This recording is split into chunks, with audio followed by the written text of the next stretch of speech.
Major support for Carolina Business Review provided by Grant Thornton. Operating in more than 100 countries, our tax, audit, and advisory professionals specialize in helping companies unlock their growth potential. Colonial Life, providing benefits to employees to help them protect their family, their finances, and their futures. High Point University, the premier life skills university, focused on preparing students for the world as it is going to be. And Sunoco, a global manufacturer of consumer and industrial packaging products and provider of packaging services with more than 300 operations in 35 countries. Some very big pending changes facing us, not just a new political landscape, but also, is there a vaccine on the horizon? How does it affect business and industry? And what about policy? What about our neighborhoods? What about ourselves? I'm Chris William. Welcome again to the most widely watched and longest running source of Carolina business policy and public affairs, seen each and every week across the Carolinas. Thank you for supporting us. In a moment, we will unpack these and other issues, and we hope you stay with us right after this. Gratefully acknowledging support by Martin Marietta, a leading provider of natural resource-based building materials, providing the foundation upon which our communities improve and grow. Blue Cross Blue Shield of South Carolina, an independent licensee of the Blue Cross and Blue Shield Association. Visit us at southcarolinablues.com. The Duke Endowment, a private foundation enriching communities in the Carolinas through higher education, healthcare, rural churches, and children's services. Barings, a leading global asset management firm dedicated to meeting the evolving investment and capital needs of its clients. Learn more at barings.com. On this edition of Carolina Business Review, Virgil Miller of Aflac U.S., Laura Ullrich from the Federal Reserve Bank of Richmond, and special guest Doug Lebda, Chairman and CEO of Lending Tree.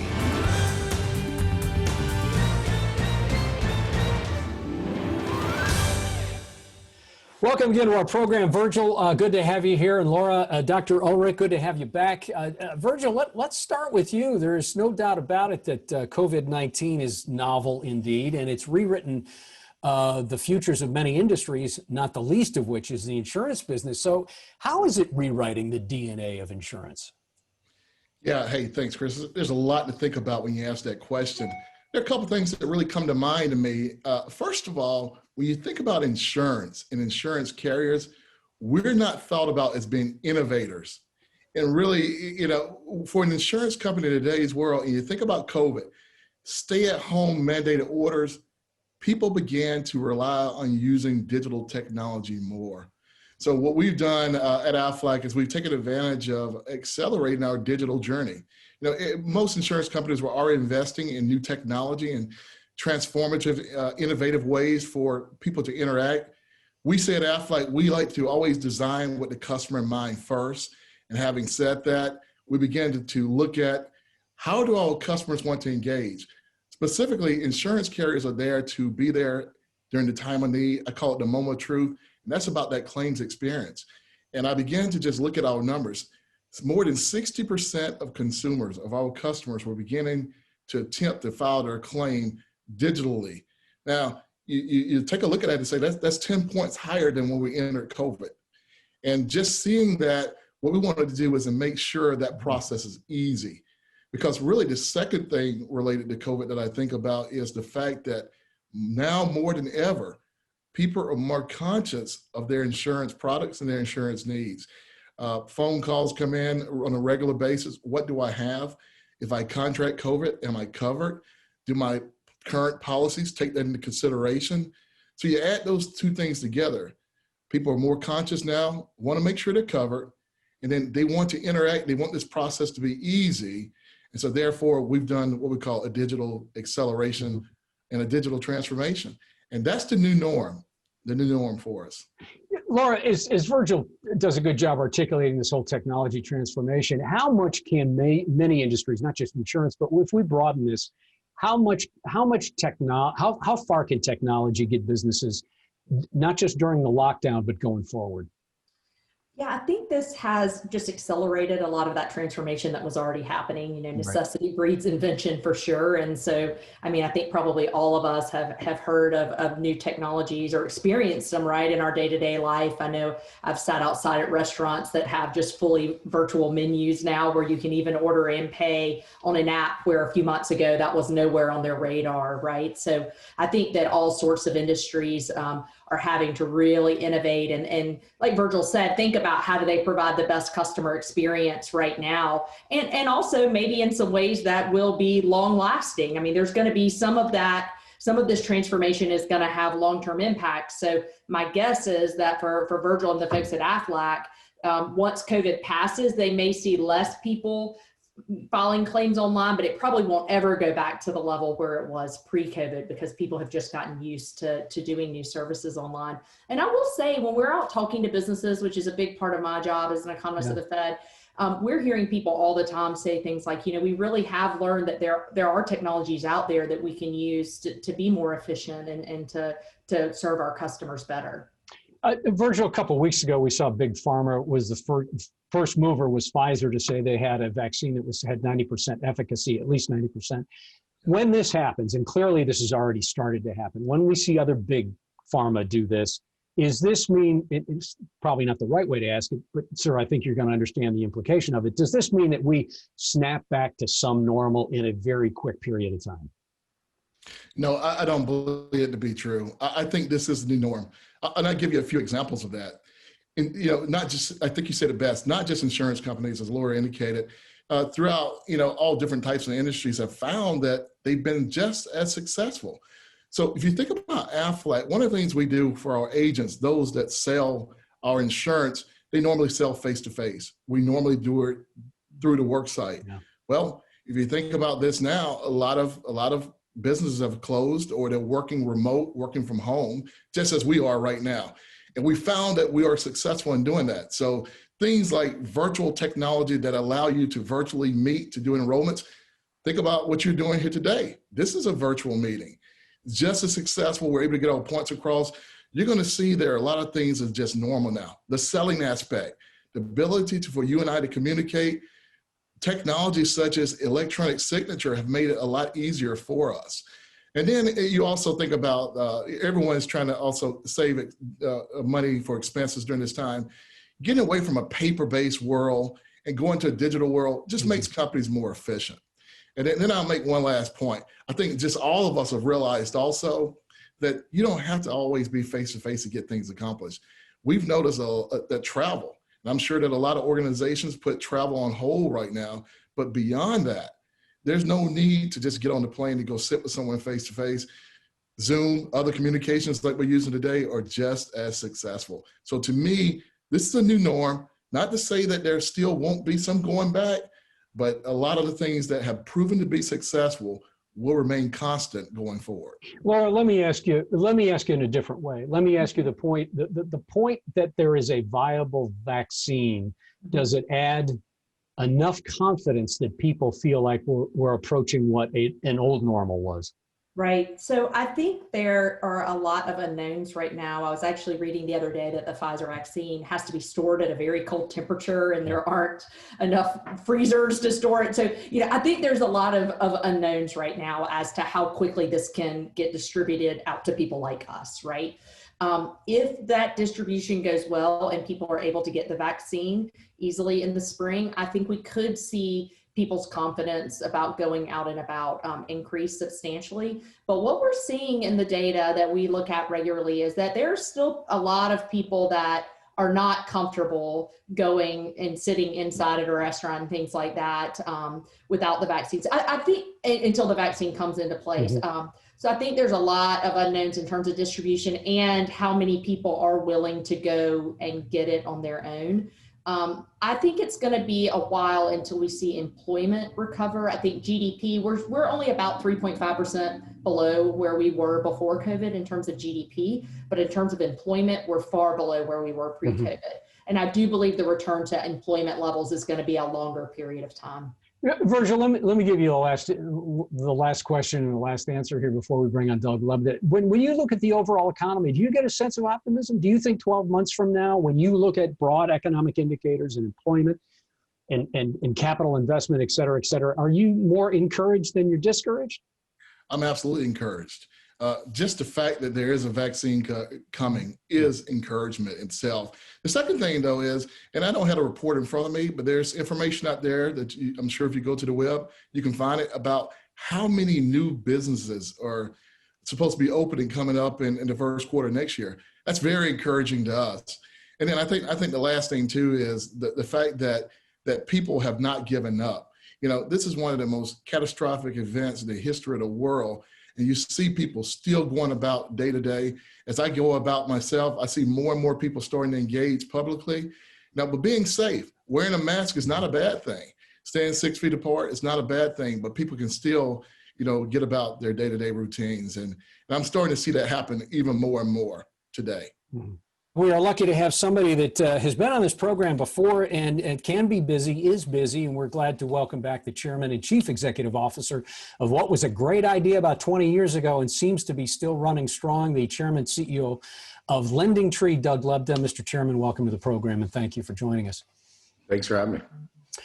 Let's start with housing. That seems to be front and center for you and a lot of people. Doug, how does this whole momentum around housing, it's been epic and continues to motor on and chug forward, how do you rationalize it and how does it end? Well, you rationalize it, I think, by supply and demand and interest rates being at historic lows, which I feel like I've been in your program saying that for the last 20 years at different times. That gives people the ability to own a home, and if your income's stable, you're gonna step up. And I think COVID as well is making people rethink their homes. As COVID, I think, is making people rethink a lot of changes. They want home offices, they want privacy, they want to be working in many ways from home. And so you're going to want better broadband. Now that you're spending 80% of your time in your home, you're going to think differently about it. That's where I think it's coming from. Yeah. Okay. We'll open this up for questions. Virgil, why don't you start, please? Yeah. Doug, what I was thinking just then is with Aflac, right? So we thought that we would see, especially with small businesses, some of them closing, we thought we would see a major decline in our revenues coming in from those that currently have our insurance. But we've seen, I've been pleasantly surprised that people are still making the insurance payments, quite like the housing industry. But we still think that could be at some point in time this drop, this decline, right? And do you think the same? Are we expecting to see just all of a sudden the bottom may just fall out of this? What are your thoughts around that? Well, since we have Dr. Ullrich on too, I think from the Fed, she could probably talk even better about that. What it seems to me, and listen, Lending Tree was started from the notion that I wanted to create a marketplace for money because it didn't make sense to me that lenders are marking up a commodity and making you really sweat and work for it. And if the money is flowing from the government to the private sector into the economy, then I think you're okay. Now there are winners and losers, and that is gut wrenching and hard to watch. Being in the restaurant business isn't great. Being in the real estate business would have certainly changed if you're a landlord. And then obviously there are other companies that are doing really well. Laura, question? Yeah, so we're hearing a lot in our conversations with companies and with other individuals about possible corporate relocations from larger metro areas in the United States as people do think about their current working and living situations a little differently with COVID. And I'm curious, when you have conversations with leaders of other organizations, or if someone were to ask you about why you have your headquarters in Charlotte, how do you answer that? Why Charlotte? So for me, Charlotte was a move I made 24 or so years ago because I didn't know anything about financial services. I was a frustrated consumer and an accountant, and I wanted to be where there was a workforce that related to what I was going into, and I didn't want to be located in the Silicon Valley sort of culture that is in some ways more transactional. We wanted to build a real corporate culture. The neat thing that I'm seeing now, though, even in our recruiting and in talking to other people, is there's a lot of flexibility. There's more flexibility than there ever was. I had a conversation with a friend of mine who's a CEO the other day, and he was talking to his head of marketing, and his head of marketing was in Idaho. And he said, "Oh, what are you doing in Idaho?" He goes, "I just moved here. I can work from anywhere, so I just moved to Idaho." "Why'd you move there?" "Nice state, looks really awesome." And so you've got that. And then I think that what'll be interesting is you might actually see it'll make it easier to move jobs, because you don't need to be relocating and sitting in place. So what we've said is that if you need to be meeting with people in a location, let's make that happen. And if you don't need to be, that's okay too. Now, to manage a company like that, you have to have good goaling processes and things like that, which we're evolving for us. But yeah, I think you're going to see a lot more work from home. You know, Doug, to that point, so it's interesting. A lot of major employers will take it a month at a time, or maybe even 45 days at a time, and say, okay, we're still going to be out through the end of January or December, or we're going to push it a little bit further.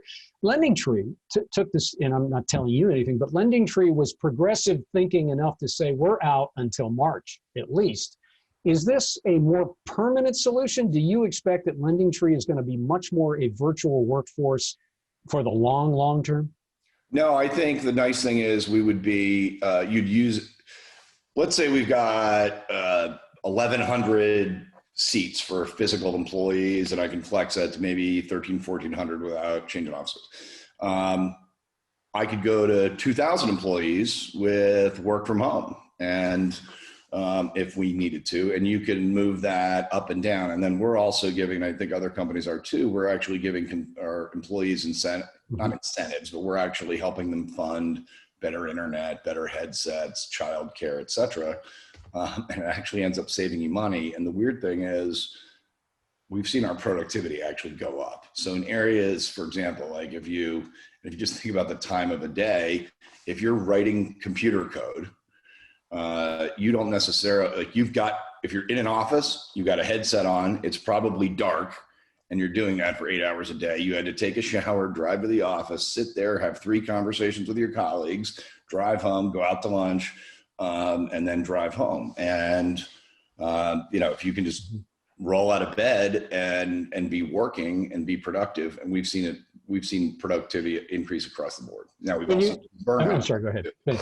We've seen a little bit more burnout as well. Okay, sorry to interrupt you, but let me just a quick follow on that. So have you seen productivity levels increase from lows or prior to COVID? Prior to COVID. Okay, all right. Virgil? Working from home, we are getting more stuff done. And it somewhat boggles the mind, but it really was working. And I think it's less distraction. Now the human interaction, where you need to do creative things, I don't think you can do that as well online today.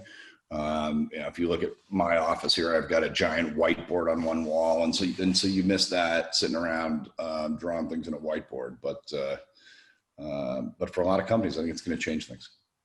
Virgil, question? Yeah, no, I just want to follow up on that. I totally agree with you. What I've done is taken a look across the ecosystem of the employees and said, okay, who is working better from home with the productivity increase? So Doug, my point to you, and just want to see if you agree, then why not leave them there? So I've got a productivity increase. Right. Those functions are going to leave. Now, some functions just aren't quite as effective working from home. I think the second thing too, though, is going back to what you said about your talent strategy. Are you looking, though, that can really increase your talent strategy for individuals, especially when you mention coding and IT? It gives us the ability to then have more of a U.S.-wide strategy to recruit. Absolutely. And not tie them to a location. I have a few employees over in Charlotte also, and I found, though, that in Charlotte, because everyone is thinking it is innovation hub, that it's been quite competitive there. Are you seeing the same thing for recruitment? It is, and what I'm also seeing in this, call it cohort of people, a lot. Much more focused, not even on making money, but by doing right and wanting to know that the LendingTree Foundation's doing good things, that we're focused on upward mobility, we're focused on diversity inclusion in our company, and that we're focused on issues that we think we can actually really get at. That's been the key, more so than more money, more stock options, et cetera. Not to say that those things haven't been critical, but I think it's really interesting to be able to recruit from rural areas. I mean, I grew up in central Pennsylvania. I can only imagine right now if I could be, living on a farm in central Pennsylvania, it might be kind of interesting. But if I were a young kid coming out of college and I could stay there at a low cost of living and, work for a company in Silicon Valley, that would have a lot of appeal to a lot of people. Mm-hmm. Laura? Yeah, so I do want to follow up. You just mentioned the Lending Tree Foundation and equity and diversity and inclusion. And I do want to ask from your vantage point, how you view the overall economic recovery. I know Lending Tree has an economic recovery index that they put out last month. And I think North Carolina was 10th in the nation and how quickly they were recovering. South Carolina was 33rd. And, there's been a lot of talk about like a K-shaped recovery where some of the industries like the ones we're working in are doing pretty well, but many others are not. From your vantage point, how do you view kind of the overall economic recovery right now? Well, I wish I could turn that around and ask you, because you know that a lot better than I do.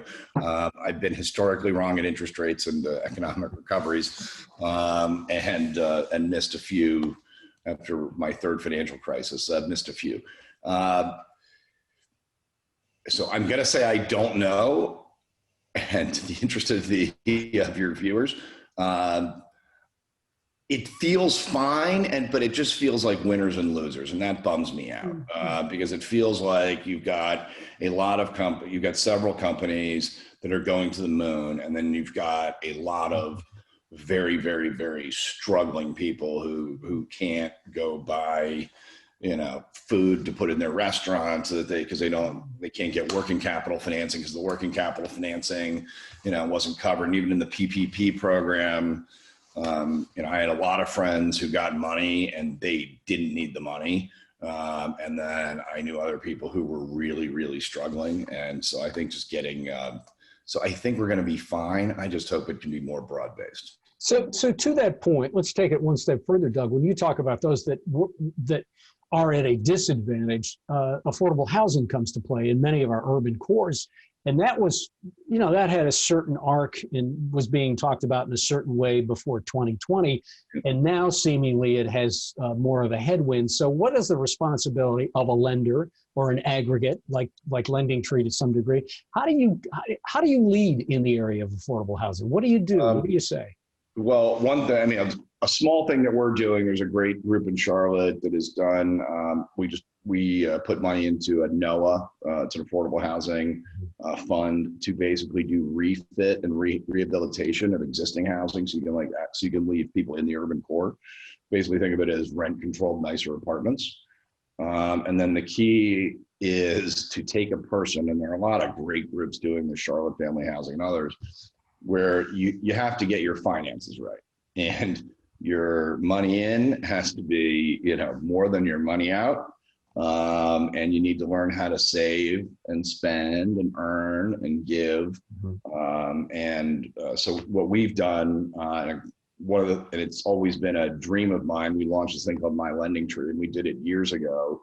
But what we're doing now is getting really, really smart about how you can recommend changes to people. So I have it's our number one thing on the App Store the other day. I was doing a town hall, and it was a person who came in and had a very low credit score. And when you get trapped in that cycle, like you can't get out of it because you go to borrow money from people that you physically, there's no way you're going to pay it back. But if you focus on it and you've got some credit cards, you now refinance them into a personal loan, you make your payments for 3 months, your credit score goes up, your score goes up. And now you go from being the equivalent of a junk bond rating to, a AAA corporate credit. And it's not rocket science, you just have to follow it. So what we try to do is to just tell people the decisions to make, and try to make that as easy as possible. And we've got about a minute and a half left. So let me just follow up on that quickly. Doug, do you get the sense, as you laid it out and articulated it, you get the sense that people hear that? Are they subscribing to it? Are they doing this, what you think they need to do? Yeah, so it's always getting better. We've got about 14 million people who have registered for that, and it's growing all the time. And we're saving people money every day. From a business standpoint, it's great because we aren't having to go reacquire those customers through continuous advertising, but it's more and more just heartwarming to see that you can actually improve people's lives and get them into owning homes. And then if we can remove the financial worry about people, then they can go live their lives. That's the dream. Chairman Lebda, thanks for your leadership, and thanks for being a guest on the program. Again, best of luck. And thank you. It's great to be on. And great to meet our other guests today. Virgil, nice to see you. Please come back. Hope you will. Thank you so much, Chris. I look forward to it. Thank you, sir. And Dr. Ullrich, always nice to see you. Thank you for joining us. If you'd like, and let me just take one point of personal preference here. And I want to thank somebody pretty special that doesn't get the light of day much. Donna Chavis is our senior producer. And Donna she's in my ear and always is in my ear and usually says things appropriate. But Donna is one of those exceptional people. And the reason why I want to say it is because she's working through COVID, actually has COVID. Tried to talk her out of it, but she is that kind of professional. She's doing well. So Donna, thank you. You don't know how valuable you are. If you have any questions or comments, please go to carolinabusinessreview.org, subscribe to our podcast on iTunes, and certainly stay safe. Until next week, I'm Chris William. Good night. Major funding for Carolina Business Review provided by High Point University, Martin Marietta, Colonial Life, the Duke Endowment, Barings, Grant Thornton, Sonoco, Blue Cross Blue Shield of South Carolina, and by viewers like you. Thank you.